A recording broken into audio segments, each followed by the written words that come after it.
Hi mga kapot, magandang araw po. Luto po tayo ng gatang langka. Then, ayan po ang ingredients natin. Meron tayong bawang sibuyas, luya, meron tayong siling pansigang, meron tayong syempreng gata or yung nyog na panggata. Syempre ang ating main ingredient na langka at meron tayong mamoy. Ayan po, no. Ngayon po tayo ay nag-traditional na paggagata, no. Kasi ngayon meron ang ginagamit sa paggagata pero tayo kinamay pa rin natin yan. Syempre nagugusto ko ng kamay dyan, no. Ayan, meron tayong second gata na panggagamitin natin pampalambot at meron tayong kakanggata at mamaya natin ilalagay after pag malambot na yung ating gulay. Then after po, sasangkot siya natin yung ating mamoy. Lalagay po natin yung luya. First yung luya muna nilalagay ko.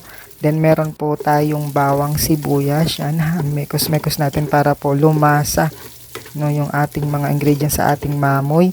Then after po ng ating mekos-mekos, talagay na po natin yung ating langka. Yan, bumili po tayo ng medyo murang langka para po hindi tayo mahirapan sa papalambot ng langka. Ilagay na po natin yung ating second gata. Yan po ang gagamitin natin pang palambot ng ating langka. Syempre kailangan po natin palambutin yan at para masarap po siyang kainin at tayo po ay may mga oldies. Yan, kulo-kulo na po siya.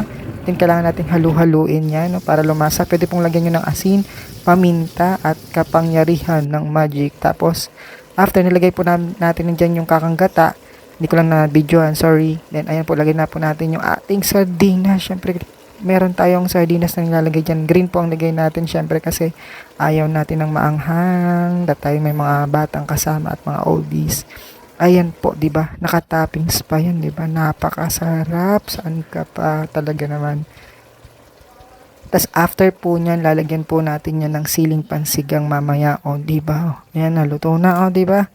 Sarap ka, saan ka pa? O, then may pa tayo diyan. Ayan. 'Yon, maraming salamat po sa panonood. Don't